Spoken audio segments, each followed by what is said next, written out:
बहन को ढेर सारा प्यार शुभकामनाएं। मैंने सुना कि लोग अपने माता पिता के सपने को पूरा करते हैं, लेकिन मैंने अपने सास ससुर के सपने को पूरा किया है।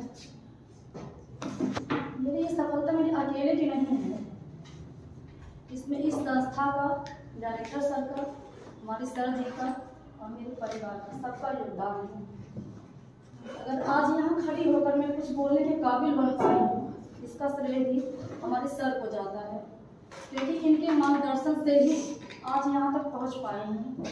वरना घर से तो सभी लोग पढ़ते हैं, लेकिन यहाँ आके ये होता है कि हाँ, कुछ कंपटीशन की भावना आती है कि लोगों का नंबर कैसे बढ़ता है।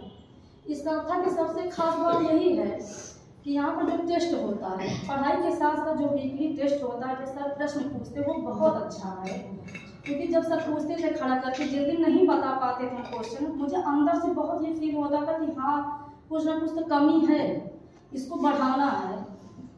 उसी से बस धीरे धीरे ऐसे कर करके आज यहाँ पर आप लोग के सामने खड़ी।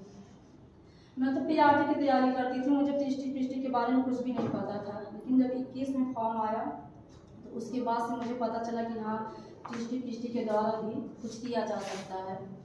फिर 22 में ज़बरदस्ती हमारे हस्बैंड बोले कि नहीं जाओ, जो है कोचिंग में जाओ, कुछ पढ़ो। तब यहाँ पे आए। जिस दिन सबसे अच्छी बात ये हुई कि जिस दिन यहाँ एडमिशन लिए टीएसटी के लिए, उसी दिन शाम को वैकेंसी आ गई। उसके बाद से जैसे भी सर बताएं, जितना भी मोटिवेट करते थे, पढ़ाई के साथ साथ सर का मोटिवेशन बहुत अच्छा लगा मुझे कि कैसे हम टॉप 10 में आते हैं, फिर फर्स्ट रैंक पे आते हैं। सर का मोटिवेशन मुझे बहुत ज़्यादा पसंद आया पढ़ाई के साथ साथ। फिर धीरे धीरे बिहार का पेपर आ गया, क्योंकि यूपी तो अभी पेपर हो नहीं रहा था। फिर बिहार का आया तो पेपर में ज़बरदस्ती फॉर्म भरवा दिया कि हाँ चलो भर दो, कहीं ना कहीं कुछ होता रहेगा ऐसे। फिर पेपर दिए, फिर उसमें पता नहीं कैसे मुझे हो गया, मुझे कुछ पता भी नहीं चला। बस यही सब।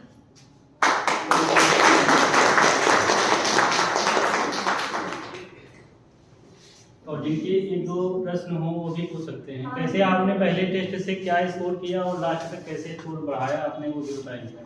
मेरा पहला टेस्ट था मेरा 80 नंबर का, मंगलवार को। संडे को टेस्ट था भारतीय इंस्टीट्यूट का, उसमें मेरे 80 नंबर आए। तो टॉप 5 उस समय चलता था सर का, टॉप 5 चलता था, उस क्लास में चलता था। तो जब टॉप 5 में सबका नाम आया तो सर ने सबको बहुत प्रोत्साहित किया। तो मेरे अंदर ये आया कि काश अगर हम भी टॉप 5 में आते तो सर हमें भी प्रोत्साहित करते। फिर धीरे धीरे धीरे उसी प्रोत्साहन से मैं पढ़ते गई दिन रात। कितने घंटे पढ़ाई करती थी? मैंने टाइम टेबल को अपने 3 भागों में बांटा था। 24 घंटे का समय होता है, 6 घंटे मेरा काम करने का, 6 घंटे सोने का, 12 घंटे पढ़ाई का। कितना मिलती पेपर के टाइम पे 14 घंटे 15 घंटे में पढ़ती थी। भले मेरा कोई भी काम अगर एक्स्ट्रा आता था, पढ़ाई के 12 घंटे में से मैं कटौती नहीं करती थी। मैं अपने सोने में से 1 घंटा निकालती थी, 1 घंटा काम में से। मैं एक टाइम खाना बना के ही मैं पढ़ाई की हूँ। मेरे बच्चे चटनी रोटी हुआ, सब्जी जो भी बासी रहता खा लेते थे कि मैं पढ़ सकूँ, कुछ कर सकूँ। आपके लिए फैमिली सपोर्ट बहुत ज़रूरी है। कितना भी आप पढ़िए, लेकिन अगर फैमिली वाले सपोर्ट नहीं कर रहे हैं तो आप वो चीज़ मेंटली फ्री नहीं हो पाएंगे पढ़ने के लिए। इसके लिए जो है परिवार का सपोर्ट होना बहुत ज़रूरी है। यहाँ भी बहुत कुछ हो सकता है, क्योंकि सर के सारे टेस्ट वगैरह जितने सर दिखाते थे वो मैच करते हैं, वहाँ से काफ़ी कुछ मैच करता है। और ये कोई कहने के लिए नहीं कि आज हम यहाँ खड़े हैं तो झूठे, मेरा एक्सपीरियंस है। क्योंकि जब मैंने ये स्टेट दिया था तो जितना भी अलंकार रक्षण लिखा था, टोटल जो वहाँ से फंसे थे उदाहरण, मैं सर से पूछी भी थी 1-2 क्वेश्चन जहाँ मेरा नहीं मतलब गड़बड़ हो गया था तो पूछी भी थी। लेकिन मैंने किसी बताया नहीं था कि हाँ ये स्टेट में मतलब हो गया है। बात है धीरे धीरे। ये स्टेट में क्या स्कोर था वो भी बताएंगे? ये स्टेट में मेरा 113 था, 150 में। 150 में 13। कोई ये भी नहीं था पेपर से जब आए तो बिल्कुल नहीं उम्मीद था, क्योंकि पहली बार मैंने दिया था ना ऑनलाइन पेपर, बहुत डर था। और 10 दिन का समय मिला था, उसमें जीके जीएस भी था, हिंदी था। तो हिंदी मैंने कुछ नहीं पढ़ा, केवल पदबंध पढ़ेंगे, क्योंकि वहाँ पे क्या था कि 100 नंबर का हिंदी में केवल ग्रामर था स्टेट फर्स्ट में, और सेकेंड में टोटल साहित्य। जीके जीएस तो मेरा पहले से मतलब प्राइमरी के लिए पढ़ती थी, तो धीरे धीरे अपना तैयार था। ज्योग्राफी वगैरह आप लोग लेकिन ज्योग्राफी जो है सर से पढ़ सकते हैं, क्योंकि बहुत अच्छा सर पीआरटी में पढ़ाए हैं। 2018 में हम पढ़े थे सर से, इसमें हुआ नहीं, लेकिन उस टाइम मैं बहुत प्रभावित हुई थी कि हाँ मतलब बहुत अच्छा रीजनिंग, एक सर है पता नहीं अब है कि नहीं, वो पढ़ाते थे, वो रीजनिंग वहाँ से हमारा मजबूत हुआ था। ज्योग्राफी जो है सर से पढ़े थे, बहुत अच्छा लग रहा था। और मैथ से आप पढ़ सकते हैं, ज्योग्राफी हुआ या जो बोलियाँ होती हैं, बोलियाँ भी आप मैथ से याद करिए, क्योंकि हमारा जो दिमाग वो चित्र में सोचता है। कोई भी चीज़ आप पढ़िए, आप उसको चित्र में करिए, तभी हो पाता है।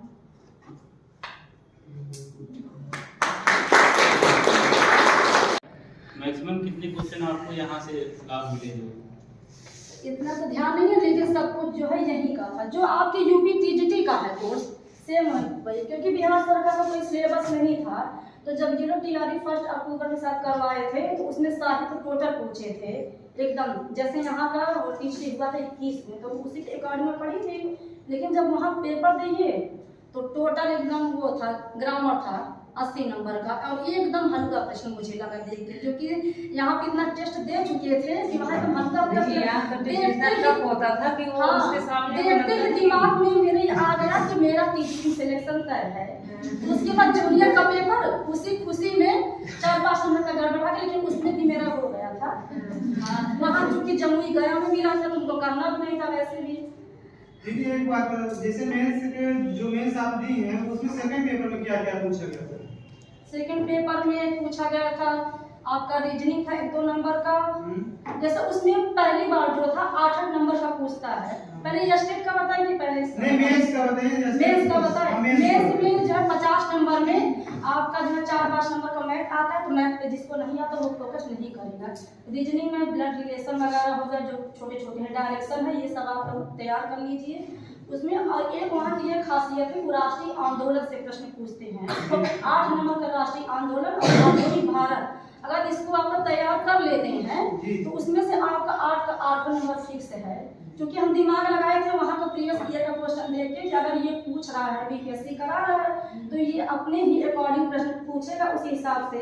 तो वहाँ से एक मिट्टी पे आप लोग जो है प्रश्न तैयार कर लीजिए, क्योंकि मिट्टी से एक प्रश्न फंसता ही फंसता। राष्ट्रीय आंदोलन में जैसे गांधी युग नहीं हुआ, ये बहुत मोस्ट इम्पोर्टेंट है गांधी युग। यहाँ से प्रश्न हाँ सीक्वेंस में मतलब पूछता है कि पहले क्या हुआ, ये मतलब लड़ाई हुई थी या इसके पीछे ये हुआ, आधुनिक भारत ये हो गया, और ये पूछता करंट अफेयर। तो उसको हम ऑनलाइन तैयार किए थे, उत्कर्ष क्लासेस है उससे अपना। बिहार स्पेशल हम बहुत कम तैयार किए थे, उससे पूछा भी नहीं था, एक क्वेश्चन पूछा था, बहुत ज्यादा नहीं टोटल पूछा। 40 नंबर का रहा मेंस में। हाँ सर, हाँ 80 नंबर का ये था और 40 नंबर का वो था। तो उसमें से जो है वो 5 भाग में किया था। इतिहास से पूछा था, ज्योग्राफी से, राष्ट्रीय आंदोलन से और करंट अफेयर से पूछा था, और संविधान से। संविधान आप लोग तो स्टेट लेवल का था कि आज इंडिया लेवल मतलब अंतर्राष्ट्रीय लेवल से भी रहा? अच्छा पूछा था उसमें जो है जीके जीएस जो है अच्छा पूछा था। करंट अफेयर जैसे यहाँ का पूछा, कोई राष्ट्रपति कहीं का, उससे पूछा था। तो आप अदर स्टेट अदर जो मतलब रहते हैं वहाँ भी आप पढ़ सकते हैं। ज़्यादा नहीं तो आप केवल अगर राष्ट्रीय आंदोलन तैयार करते, इतिहास, भूगोल, नागरिक शास्त्र इतना तैयार कर लेते तो आपका 40 में से 20 तो आ ही जाएगा। हमारा भी 22-23 नंबर था 40 में, और इसमें था 84 वगैरह था, टोटल 96 था।